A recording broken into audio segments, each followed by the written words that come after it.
is like an autocomplete on steroids, which is also super useful because it saves you time for all the boilerplate things that we write every day as programmers. You can use ChatGPT to make your work better and faster, but still you need to use it in a conscious manner. You have to show your human traits during the hiring process. You cannot just automate everything.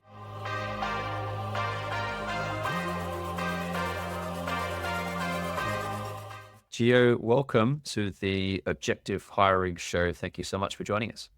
Thanks, Tim, for having me.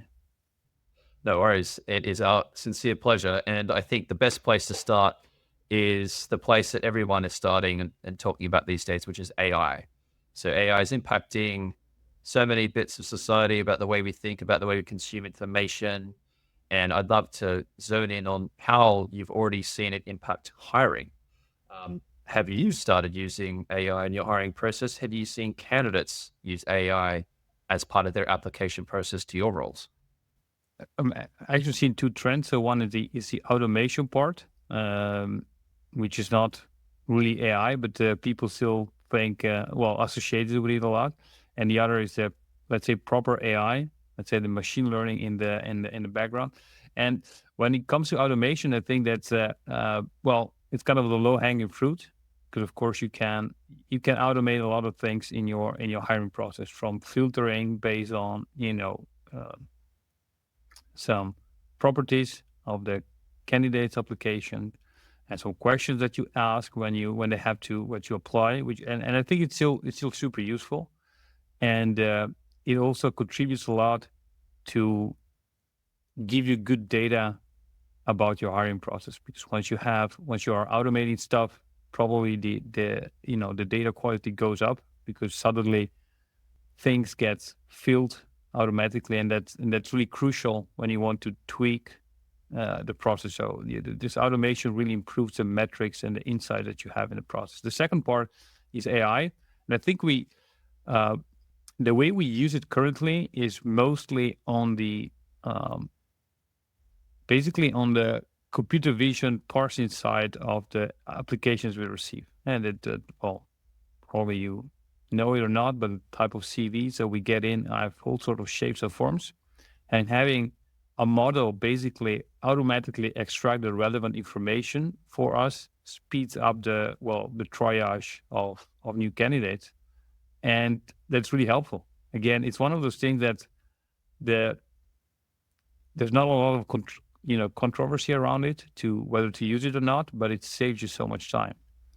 And on the side of the candidates using it, I think they are, but probably in the wrong way. And what do I mean by that is that, I have an example. When I was hiring for some roles in the Middle East, and among the requirements we had, programming languages as Python and technologies like Apache Spark and Databricks. And so you would ask people, do you know Python, and do you know Databricks? And if they were at that stage, you would say, yes, of course I do. Like years of experience. And then you gave them like live, a very like tiny code snippet, like, solve this trivial problem that would take probably 30 seconds to anyone who's a bit experienced with Python. And you would see that they would crank out answer given by ChatGPT.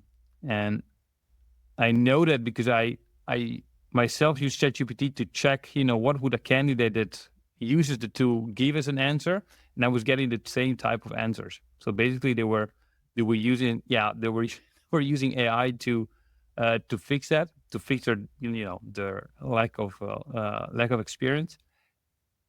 And I would immediately see that, because I have had a good idea of what does the AI answer look like versus what is the answer of a human. How would they solve that? So that's I think they're using it the wrong way. That's a great example there for candidates. And I feel a similar thing is candidates realizing how much experience hiring managers have with reading CVs, with reading applications, and the difference between ChatGPT generated content and human generated content at the moment is very obvious, especially once you've read a lot of it. And especially obvious if you're a candidate and you apply to a role where some of what you apply with is your own written content and other stuff you've copy and pasted from ChatGPT. If the hiring managers comparing those side by side, it is very obvious two different things have written that content. So yeah, I feel like candidates should be a little bit more practical in how they use it. And then maybe also just not as much of as a blunt instrument, like use it sensibly to help them apply faster or do things they already know better. Can you feel like can you think of good examples of where candidates should be using ChatGPT in the hiring process? A tool like ChatGPT or other generative AI tools, they are great tools. And if you look at software development, data engineering, engineering in general, I really think of it like a craftsmanship kind of job. And so, like every craftsman and every craftswoman, it's about the tools, but it's also about how to use the tool. So if I'm giving a tool to create, create glasses of waters, just regular glasses, I probably wouldn't know how to use the tool and I would make really crappy glasses. But if you give the same tools to somebody that is good at it, they can really make beautiful glasses. And if you give them a good tool, a very good tool, they probably get faster and quicker. So they spend less time on the repetitive tasks and more time on actually, the craft itself. And I think about Gen AI tools for coding in general along the same lines. If you are not good at the basic stuff, you're going to have a very hard time using the tool properly. And what you will get is that you get code produced that does not quite feel right. And when I say that, I think it also happened in with a previous example that I spoke about these interviews about in the Middle East. So you were seeing, when I checked the code written by ChatGPT, it was correct in the sense that you would run it, and given the input that I gave, that the program had to expect, it was producing the correct output. However, when you look at it, the way the code was crafted was really hard to understand for a human. Like, it was not written in a how do you say, idiomatic fashion. And it means that when people had to, I imagine you would go into the real job and you would start cranking code that other people cannot understand. You create a lot of technical depth because you have this kind of pocket of code everywhere that maybe they run correctly, but when you want to update them or just understand, to write some tests around them, it's just you do not understand, or you have 10 times the cognitive load to understand what a piece of code does. And it's any kind of it's very detrimental to the whole process. And so on the other hand, if you already know how to use the tool, which is kind of your original question, well, then you also know what do I do with this output? How can I interpret this output? And that is it like an autocomplete on steroids, which is also super useful because it saves you time for all the boilerplate things that we write every day as programmers. And then you fill it in with your with the knowledge that you have on top of it. So again, I think it's an enhancer, and it's not an enabler if you're not good with something. I wonder whether also the danger is how subtly wrong it is about something, where if you know nothing about the topic, it passes a first smell test pretty well. It kind of looks fine, but it's still nowhere near 100% done. So if you don't have any knowledge of the topic and you're using it for something completely outside of your knowledge base, it's almost giving you a false sense of confidence, would you say? Exactly. And so in terms of candidates then using this in the hiring process, are there any stages or any things that are off limits? Like you mentioned, okay, using it in a real interview to substitute for the fact you simply don't know the skill, like you don't have the fundamental skill. That seems like an issue. Are there any other bits of the process where you think, like, I would rather candidates not use ChatGPT at all or a large language model at all? When we screen candidates, we are looking for a set of skills. And if they have them and they can work for us, once they work for us and they do, if they have skills and they do, and they're doing assignments or they're doing work, you can use ChatGPT to make your work better and faster. But still, you need to use it, as we said, as we just said, in a conscious manner. If you kind of master the underlying problem space. So I am okay when they also use it like that during the hiring process. Like if they have an assignment, we have like a take home assignment during the process, and to do the initial exploration, to do some brainstorming, to get some new, a nudge in a new direction. I think it's great if they use it like that, because that's how we use it then in our daily practice.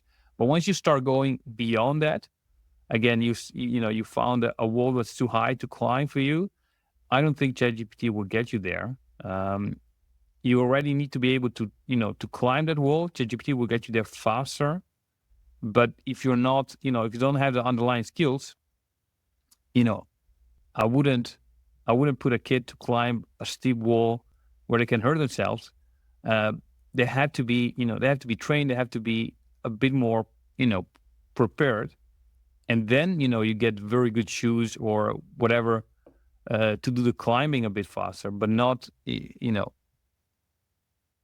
have to do your, you have to do your homework. Now, of course, that's what we say now, but I mean, the rate of change is pretty staggering. So who knows what these tools could do in a few months or even a couple of years' time. Maybe by that point, actually, the usage could be different. It could be this tool that then someone with no knowledge might be able to rely upon. Well, we'll see how things evolve, and again, the speed of change is high, so it's important to be aware of it, aware how not only the hiring process changes, but also how the work itself changes, and to maybe one day we'll have to, as one of the skills we'll test for is good prompt engineering. If prompt engineering is going to be super important for to do our job. Yeah, and I think what's really helpful and what I've seen a few companies do recently is just get people to almost start from zero and think about their day-to-day jobs, what they do, and how they could at least try to incorporate ChatGPT, Claude, or any other tool into that and kind of rethink how they're doing things. Because if we are at this like fundamental shift in technology, then it's probably a lot of stuff that we've been doing a certain way for 100 years that is about to be obsolete. And so if you're not thinking consciously about, hang on, like, am I really about to manually write this entire email from start to finish? Like maybe I don't have to do it that way anymore. And it's hard to think like that because old habits die hard. Like if you've literally been doing something a certain way forever, you almost need to be shaken. Go, no, you don't have to do it this way. Maybe LLMs could help here. Exactly. And speaking of that, so you mentioned initially your own use cases of AI in hiring, and you split it out into AI and then just sensible automation, which I think is now a little bit overlooked because maybe it's not as sexy or interesting as AI, but God, there's a lot of simple things you can do to automate things. On the AI front, you mentioned using computer vision to parse CVs. So that's something you're doing currently. I'd love to hear a little bit more about that. Yeah, so it's right now it's basically built into our ATS system, applicant tracking system, and we just, let's say, enjoy seeing work because before you had to extract a lot, and we collect a lot of fields again to speed up our decision process, but also to give us a more insights into the data and the underlying data to be more data driven when we in our hiring process. So these tools that recognize automatically, certain information and populates the field, pre-populates the fields for us, it's really super important. And of course, you still have, false positive. You still maybe have to do sometimes a quick check. But just the fact that you don't have to copy paste or to do some again, a lot of tediousness is taken out of that step. Yeah, it's the magic of being able to convert unstructured data to structured data, because then once it's structured, then the sky's the limit on even basic to advanced analytics that you can do. Exactly. Yeah.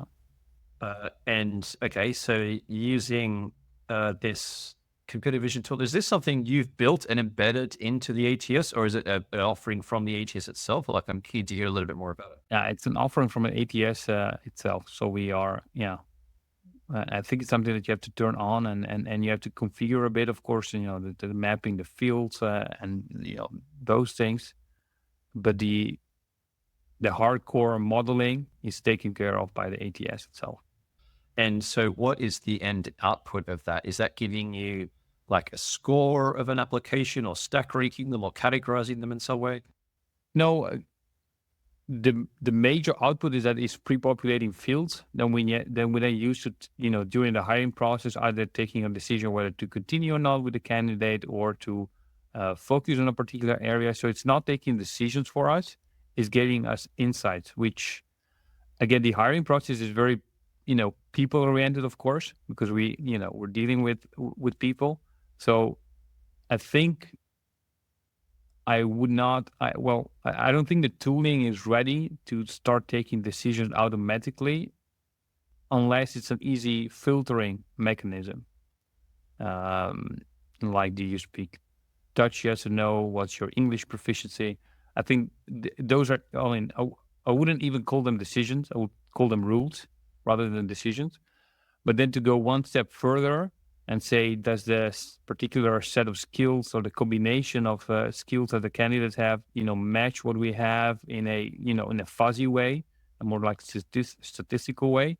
I think we're not ready for that. And I think in the press, we got probably a couple of weeks ago, in the case of a hiring manager that submitted his own CV to their system, and he got rejected for some roles that he was 100% qualified for.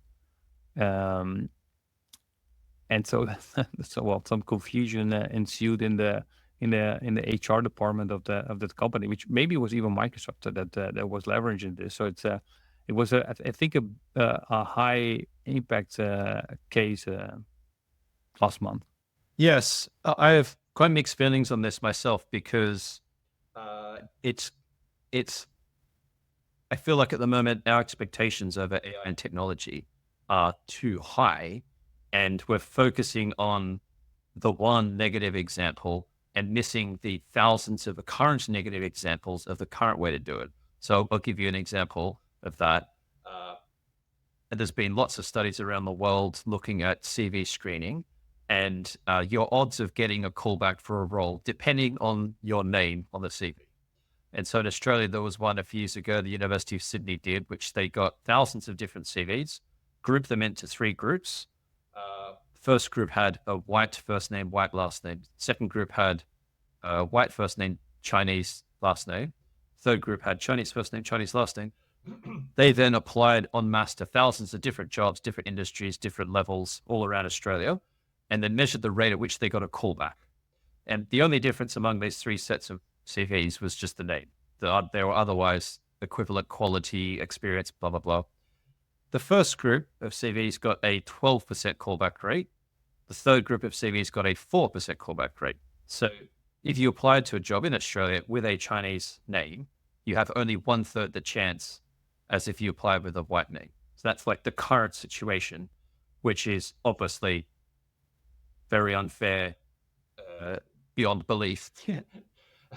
And so that's the current situation. And so when I think about AI coming into this, and at least in theory, being able to do it in a much more objective way, to stick to the criteria, to not get tired because you've read 500 CVs, to introduce your own bias and discrimination, I feel like there's such a huge upside that we shouldn't focus on the 1 or 2 examples that are going to be in the media that are going to dissuade people, if you know what I mean.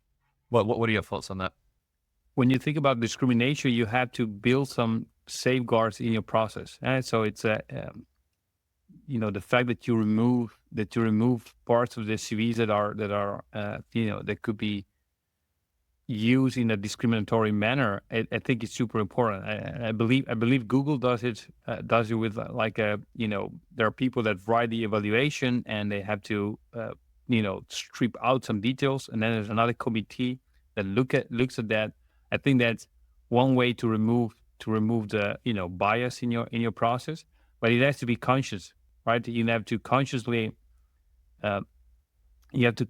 do that.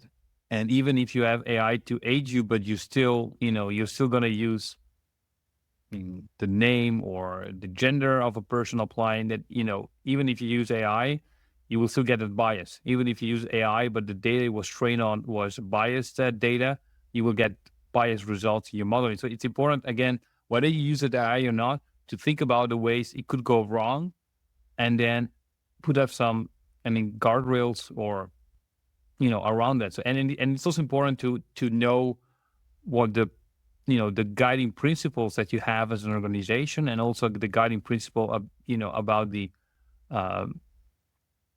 the job itself.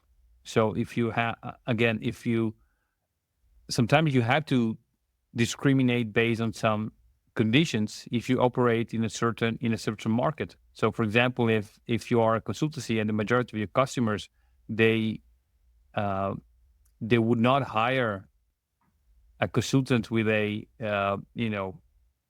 some sort of disease maybe on ADHD or whatever. If you know that 95% of your market does not hire consultants for that, but they do hire internally, it does not make sense to have a very non-discriminative hiring process, because it wouldn't make anyone happy, right? If you have if you know that the company said they have a no and a neurodivergent consultants, but they do hire internally because they have harder processes to do so. Well, it's good that you are aware of it during your hiring process, and I think that's where the human part is very important, because then you can have a conversation with the applicants and not have like a straight rejection. And it's something that we often do. Sometimes the candidate does not fit with the company that we have, but we have customers that are actually looking for those profiles, and for them, it's not an issue. We actively put them in contact with the hiring manager for these customers that we have, and that's always appreciated, right? When you have an honest conversation, you explain what it is, you explain why it doesn't work, but then you also think about a solution. How can I help you anyway? That's really appreciated. And that's why I think that's sometimes taking the whole humanity away from the hiring process is just wrong, because at the end of the day, we're people and we're not just numbers and structured data. We are very unstructured, and all this unstructuredness sometimes is not captured by by automated process. So it's important to keep that human touch always in your process, at least for us. Even if the human touch is vehemently biased and discriminatory, even at that level, and hypothetically, if an AI could be created to do it in an unbiased way, would you still, though, favor a more human-based approach? Well, the thing is that, again, sometimes your process can be discriminatory because your requirements discriminate. Right? If I say that you need to write Python, I'm not discriminating against the people who write Python because I want to discriminate, but they just are not a good fit for the job because they won't be able to be successful there. And the thing, again, is to be aware. Again, if my thesis is that you should always have a human touch, it's also important that you have this bias training for the people that are involved in the hiring process, which is also a thing that we do. So the recruiters and the hiring managers, they have these bias trainings to understand what is their, what is the implicit bias, how do you counter that, how do you make the team, and because it's not a single person that hired, but the whole team also diverse to get a broader look at a candidate and a CV. And again, the thing that there's a lot of, if you start thinking about it and embedding in the process, that you can have bias and you need some evaluation steps need to be completely transparent and unbiased, and everybody gets a fair chance. That's super important. And that's why we also give a lot of time when you have, sometimes you have this face-to-face or live interviews through to the chat. And it's important that once there is a human involved, you gave the same kind of set of rules. So you know what questions to ask. The questions are basically, well, the majority of these questions are always the same. You have a clear guidelines how to evaluate the question so that you don't have, because even if one person is,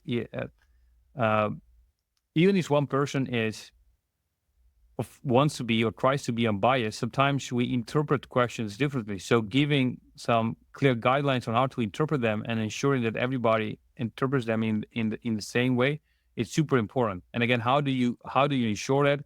I think collecting the metrics and knowing what happens at a particular stage with a particular interviewer is one of the first steps that you have to to correct that. And even when having AI models, if you don't give thoughts about it, and if you have bias in your hiring data, but even if you don't have biases, right? If you just have very little data about a particular group, the model is not going to be super good at evaluating them, because there was not enough signal in the training data to have a significant impact on the model itself.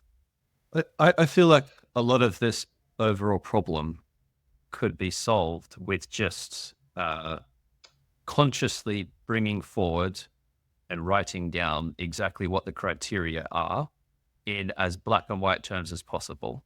So I feel like a lot of where hiring tends to go wrong and goes awry is people are looking for different things in a candidate. They have their own conscious thoughts of what they think a good candidate should be. They have their own unconscious thoughts over what they're avoiding.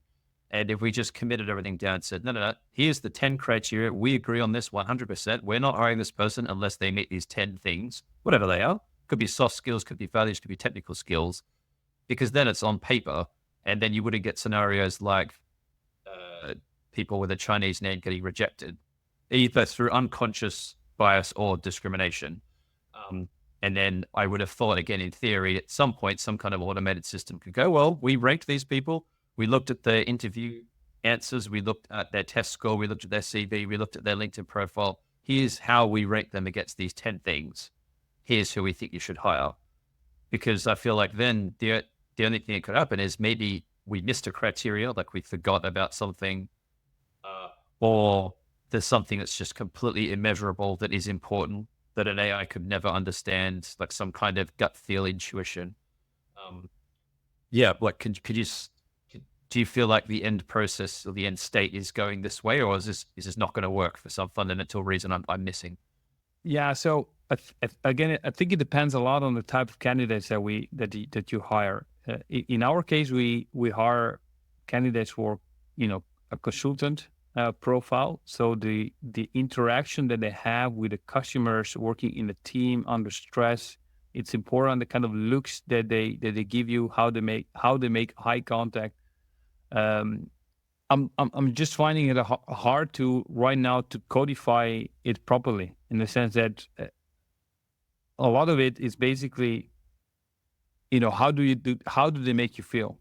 Right? If you're a consultant and you work for the customers, you might think, what kind of criteria is that? But if they don't, if they don't make the other comfortable, it becomes very hard to make a good job, because again, when you start being uncomfortable, then you have this kind of a human bias kicking in, that you start mistrusting a bit the other party. And I think AI is, let's say, it's not there yet to play, maybe they can see it, like maybe they can spot it when you want to see a conversation, but you still need a conversation, a human conversation going on, where you basically, let's say, simulate or replicate a real life setting.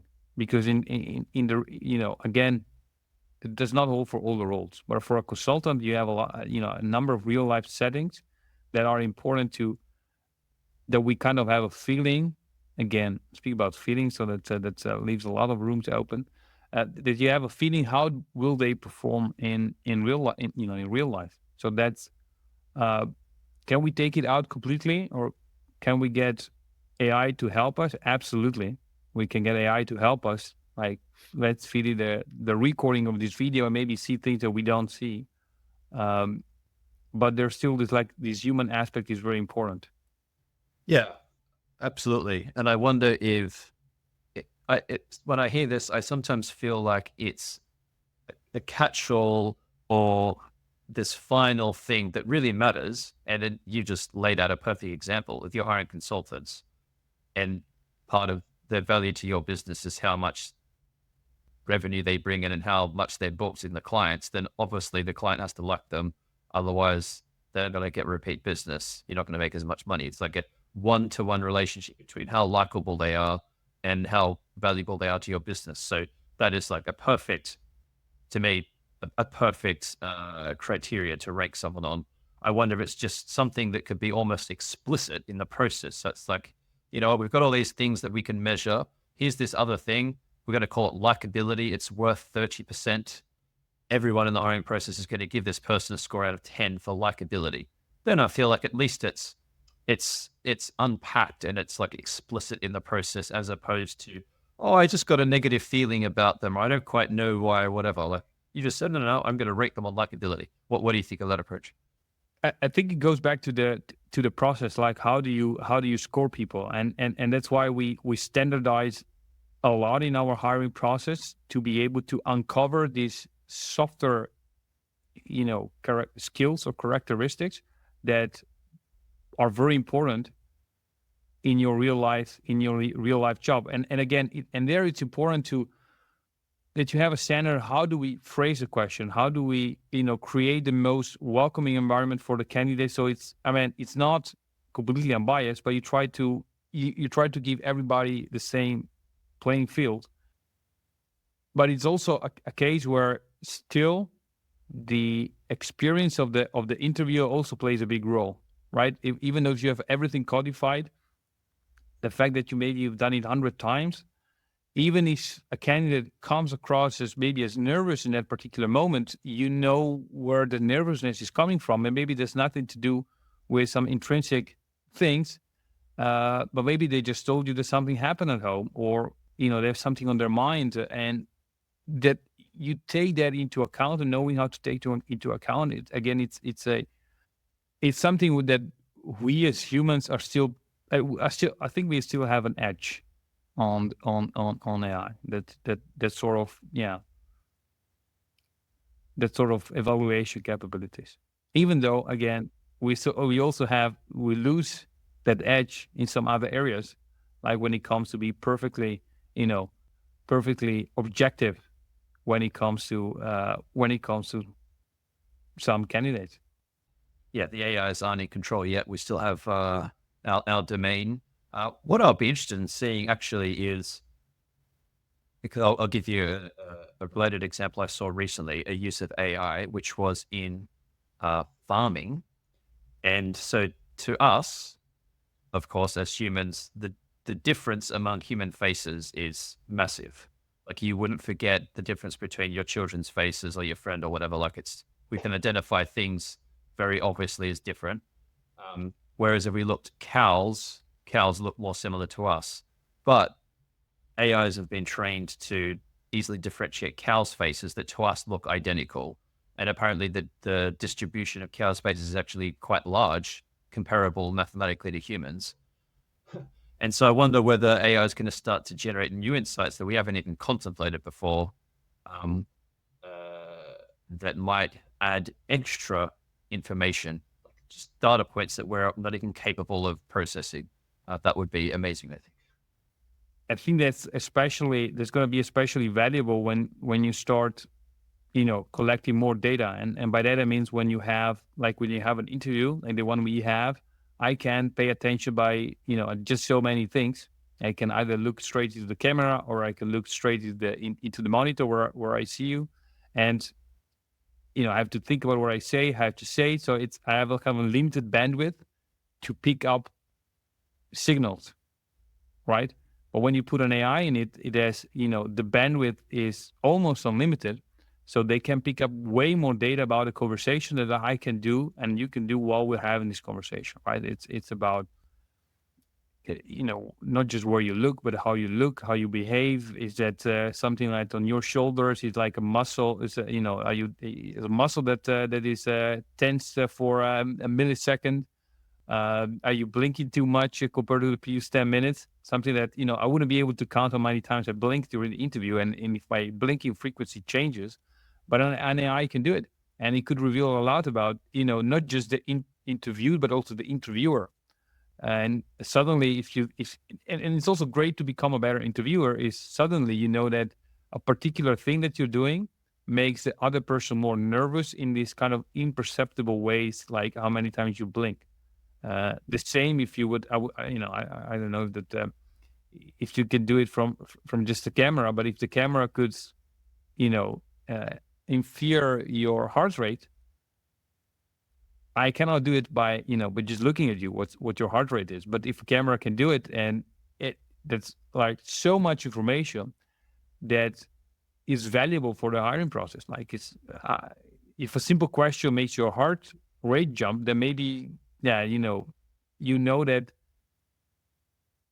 don't know maybe a lot about a question and it makes you uncomfortable, or even let's say if it's a coding question like the one we said before, and you start making stuff up, and maybe you fake it through the question, but the AI would kind of see, hey, wait a second, but the heart spiked to 180. Something fish is going on. If you're an expert in something and you get a simple question about it, you should be relaxed when answering that. And if the AI detects that it's not so, it could be like a red flag. Or maybe the candidates came over as very nervous and stressed to the interview, but AI said, well, but all the vitals were actually pretty constant. So it was your bias, interviewer, and not something with the interviewee. One thing that I was reminded of as you were discussing that was, I'm not sure if you've used AI yourself with this, but to give feedback in a non-threatening way. Like I was actually sharing some transcripts from this call or these calls that I've done in ChatGPT and asking it, tell me the top 5 things that I could improve as an interviewer. When I read that, not only did it seem reasonable, but also it was completely unthreatening. I hadn't had to watch it myself and imbibe all my miserable mistakes. I didn't have to ask someone for their opinion and then feel like defensive that they're judging me. I got this like unjudgmental feedback from a large language model. And I imagine that could be especially helpful in hiring as well. Yeah, absolutely. I think we again, the human connection is important, so we take it very differently if it's a human that gave us feedback or not. And it's also, I think there's also a very big difference when you can feel it when you give feedback to a candidate, and the difference between giving it in person right after the interview or calling them afterwards or sending them an email. And it's just like that. It feels completely different. And again, the probably the email from a human, so to say, is the most is the one that puts you on the defensive the most, because you don't have a connection. You cannot, maybe some nuances do not come over. And again, speech is very different than the written word, and the written word by us is very different than from an impersonal, system. So that definitely has an impact. With these large language models, content can be created at stupendous scale very, very, very cheaply. And companies are all competing with talent for the same pool of talent. Can you think of any ways that companies could start to stand out and get their jobs in front of the right candidates using some of these large language models? The thing is that everybody has access to them. And when you say, how do they give you a competitive edge when everybody has access to the same tool and, on the giving and on the receiving end? And I think that the way that you have that you can stand out as a company is to actually maybe it goes back to what we said before, is to do the work, in the sense that a lot of the time we have candidates and they either heard about us or we point them to us, the occasions where their future colleagues, for example, have been on stage at a conference, and the fact that they can, go online and watch what their, future colleagues, how are they, how do they look like, what kind of work do they do, what kind of culture do they project to the audience. That's actually a great way to stand out. But again, if you think about it, there's a lot of work to do so. Because I know some companies where they basically only put where basically only their leaders are on stage, but that's not representative. And what we do a lot is that we actually encourage everyone to be on stage, to be on a podcast, to write books as well. So we just have colleagues that 6 or 7 colleagues that publish a book with PACT, the fundamentals of analytics engineering. Again, that's a great way to communicate what is the culture of this company. How do you stand out? And when you start getting 2 offers and you have one of them that has all this, they make all this, let's say, information, let's call it information or knowledge, they make it public.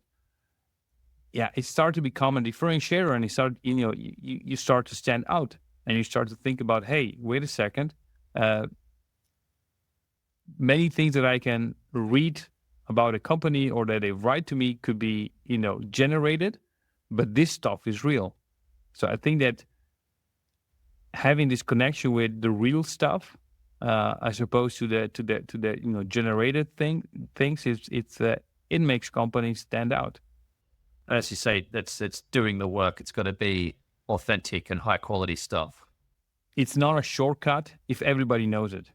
So if Gen AI gives you a shortcut, but everybody knows the shortcut, then everybody gets access to the same shortcuts.